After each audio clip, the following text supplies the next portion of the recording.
morning mga Mars. Ito yung buhok ko. Kagigising ko lang yung boses ko. Yun. Dahil everyday in my life tayo sa ating vlog, ating YouTube channel. Ayan ang aking mga sampay kahapon. Yun yung tatrabahuhin ko ngayon. Tutupiin ko naman. Kinuha ko na. At ang aga nang sumakit ang ulo ko.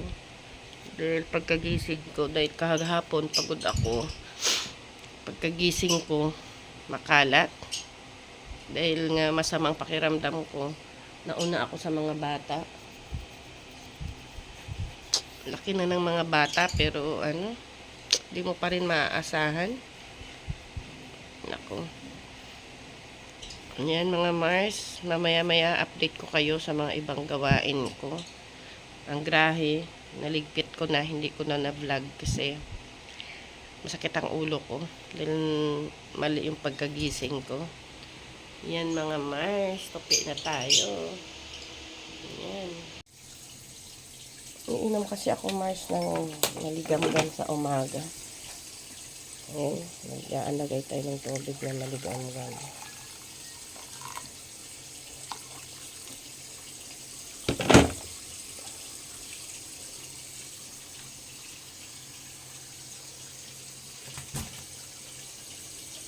Unahin mo tong ng pusa, oh.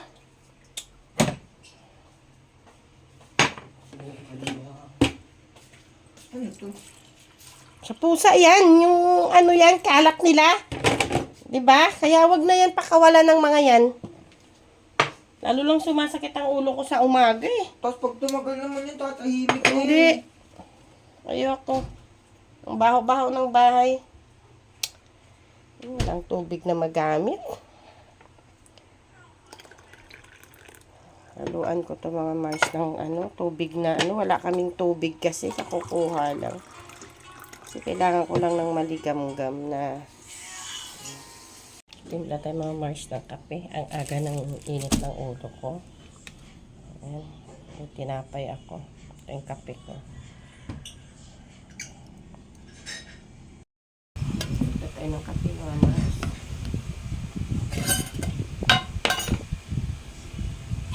Sorry, excuse me. Excuse me. Medyo masakit ang ulo ko mga Mars kasi pag nabibigla ako ng gising, hindi yung gising na pusa akong nagising. Masakit ang ulo ko. Maya Mars ako magkakape. Pinitimpla ko lang siya kasi ubusan kami ng tubig. Ano ba yan?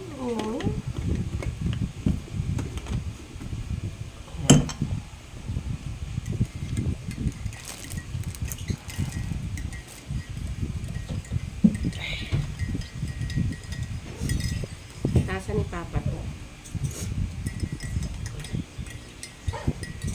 Kanya-kanya kasi kaming tasa dito mga Mars sa bahay. Bawal gumamit ng ibang tasa. Maingay. Gusto mo na nung tinapay? Oh, maghintay ka ha? Dyan ka lang. Ibibigyan ka. Oh, dyan lang. Tinapay gusto mo? Sige. Sanay kasi siyang kumain ng tinapay. Oh, wait lang. Sandali. Harap ko sa inyo. Hindi siya ng tinapay. Gusto mong tinapay? Ha? Oh, gusto mong tinapay? Oh, wait lang. Ha? Sus! Gusto mo lang kumain ito? Gusto mo ta? Gusto mo ta? Ha? Malaglag ka. Sandali lang, bibigyan kita. Siya yung pinakamahilig sa tinapay. Sandali lang, kay bababa kita dyan. Sila mga Mars sa umaga. Ayan. Ganyan. Ganyan silang apat. Ito pa na isa nakakulong. May sandali lang. Kasi gusto niya na yung tinapay. Ito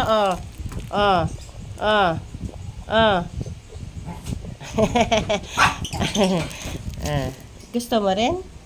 Gusto mo rin ng tinapay? Gusto mo rin? Ay ba yung buntot to?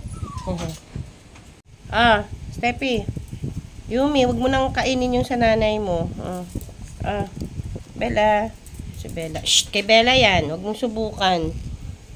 Matataranta ka na naman mamaya sa kagat ni Bella.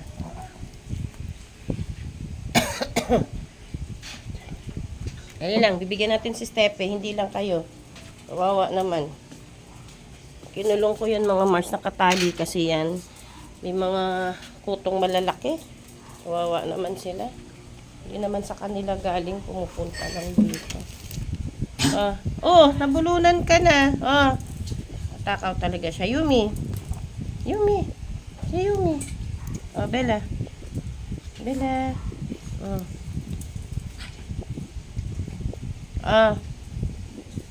Yumi.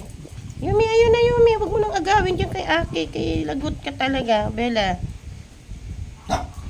Dali lang. Yumi. Ay sus, naubos na yung tinapay. Yung 6 mo, dalawa na lang. Sa kanila 4. Meron ka na, Sophie? Sophie, bigyan ko na ng malaki. Sophie, meron ka pa? Meron pa. Hindi siya ganong mahilig sa tinapay. Ito lang sila mahilig.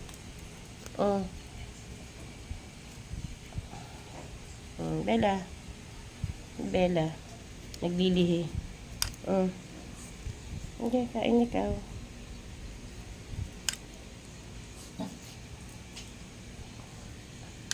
Yun ang pinakamatakaw si Steppy.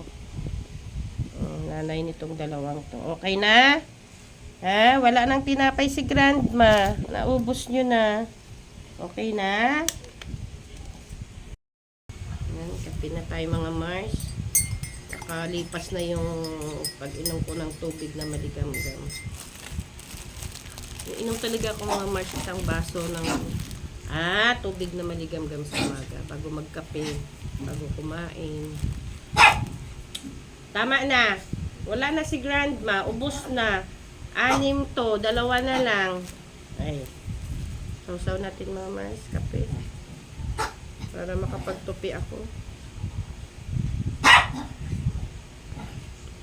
At makapagbalik ng bahay.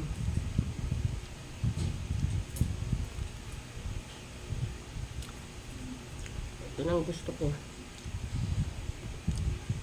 Pag black coffee ang ginagamit ko at may tinapay, sinasawsaw ko.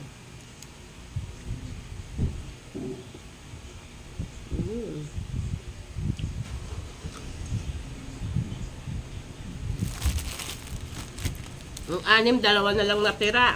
2 na lang kay Grandma. Ang mga kawawa. Mga nakakaawa. Pero pinakain ko naman na. Lalo na yung isa nagwawala. Saan ka na?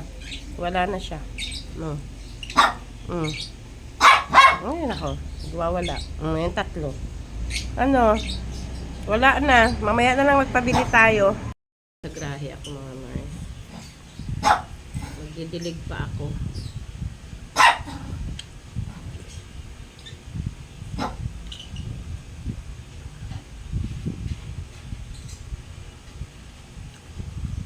Si kuya na yung naghugas ng pinggan.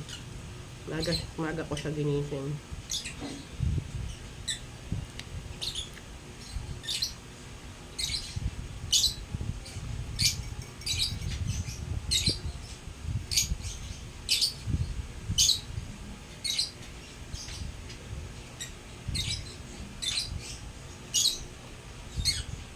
Tulog ko hela. Kapi tayo mama. Marami tayong gagawin. Mainit na. Magdidilig pa ako. Yan mama siyang host ko. Dilig tayo.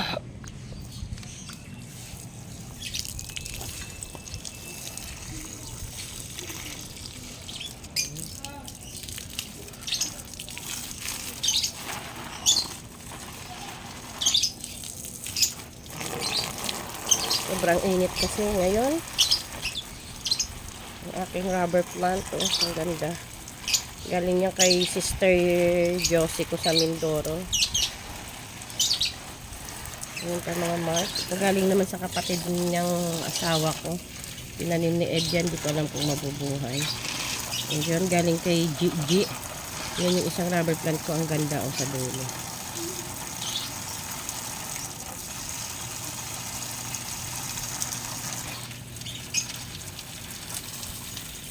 Ito, buhay na to. Gusto kong anuhin yan eh. Tanggalin dyan eh. Wala masira. Namatay ba?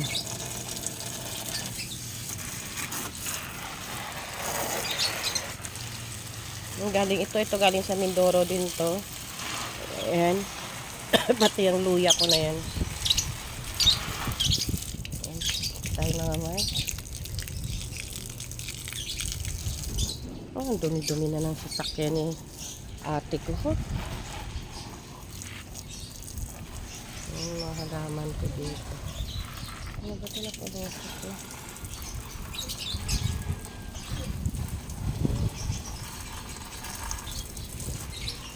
Yan, mga halaman ko yan. Ito kotse ito ni ate ko. Dumi-dumi na.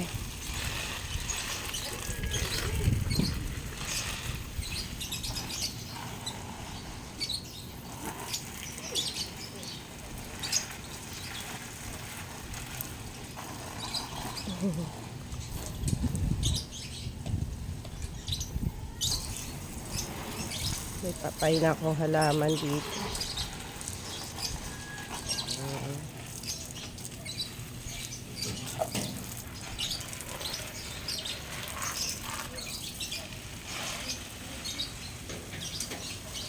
Ang taba ng palmera ko. Mataas na siya. Luto ka ga? Luto ka? Ah? Oo, nakaraang araw pa.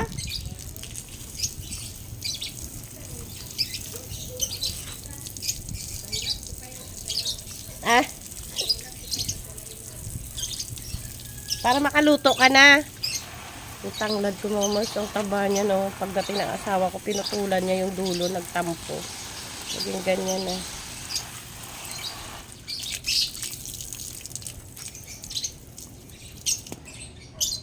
Nakapagdilig na ako mga Mars. Tapusin ko lang itong kape ko. Para loob naman ng bahay. Ano pala, magtutupi muna ako.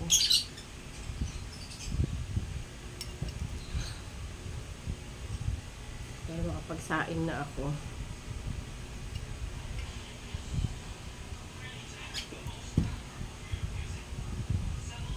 Ganitong oras, kasama ko si Papa. Nagkakape. Minsan, masama ang pakiramdam niya. Hindi siya nagigising ng maaga. Nagagalit ako. Kasi, sanay akong nagigising siya ng umaga.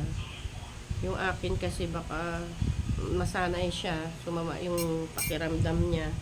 Lalo, at kung mahirapan siya pag tingin sa barako, kilikili ko. Ay, nagtatampo ako madalas sa kanya pag hindi siya bumababa ng maaga kasi nag-aalala ako baka magkasakit siya. Ako kasi yung napapawisan siya.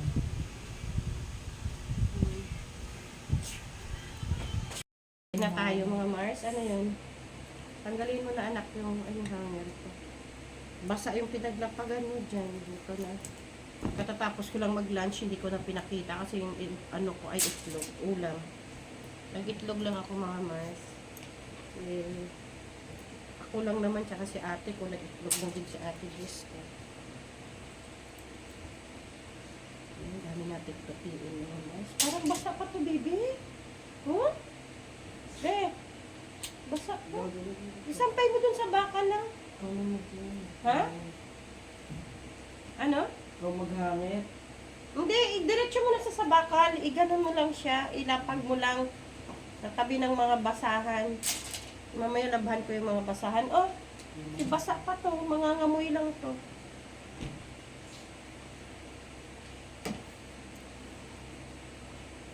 Nanonood ako ng mga Mars, Showtime.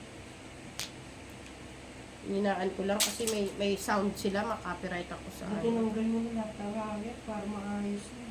O kaya nga yan ah. May mga hangit pa nga dyan. Dyan ka naman. Si Bunso yung kasama ko ng Mars. Kararating niya lang galing sa school. Ako lang kasi mag-isa, sinamahan mo na ako ni ate ko hanggat wala pa kasi wala akong kausap hanggang wala pa si Bunso.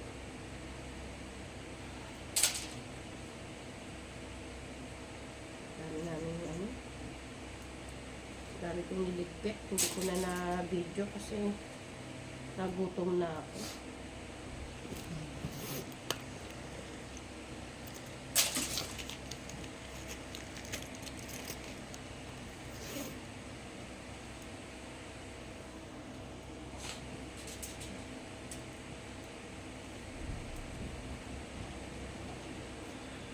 Ganito ang ginagawa ko. Naglagay ko na ng mga tubig sa pitchel, be. Wala pa yung aking mga alaga. Nasa labas pa. Yung dalawang pusa. Papasok ko yung mamaya. Yumi, usog ka, Yumi. Yumi, usog. Ayan. Bunso, pag tinutuyo yun, hindi mo yun makausap ng maayos.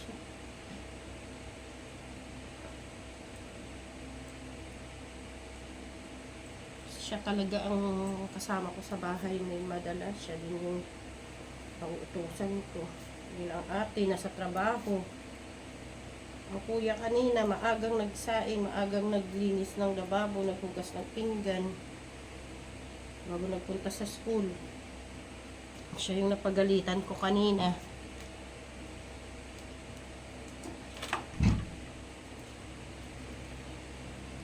Sabi niya, pag nagdakdak ka ha, hindi lang ako, dapat lahat kami. Kanina, dinakdakan ko kasi yun.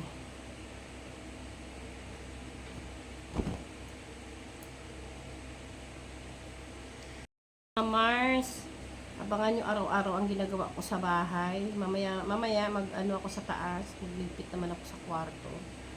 Abangan nyo mamaya mga Mars. Ingat kayo lagi. Mars, sumakyat na ako. I-check ko si Bunso kasi masama yung pakiramdam kanina.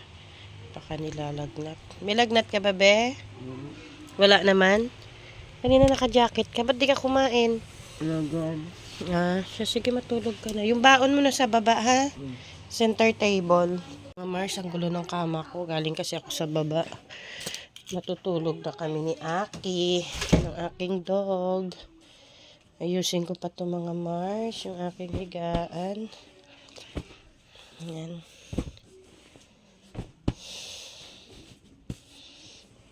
Ayan na. Yung aking baboy. Mga kayaka po sa gabi. Ayan na. Hininaan ko na yung aircon kasi medyo malakas. Mag-isa lang ako dito mga Mars natutulog. Kasi wala si Part.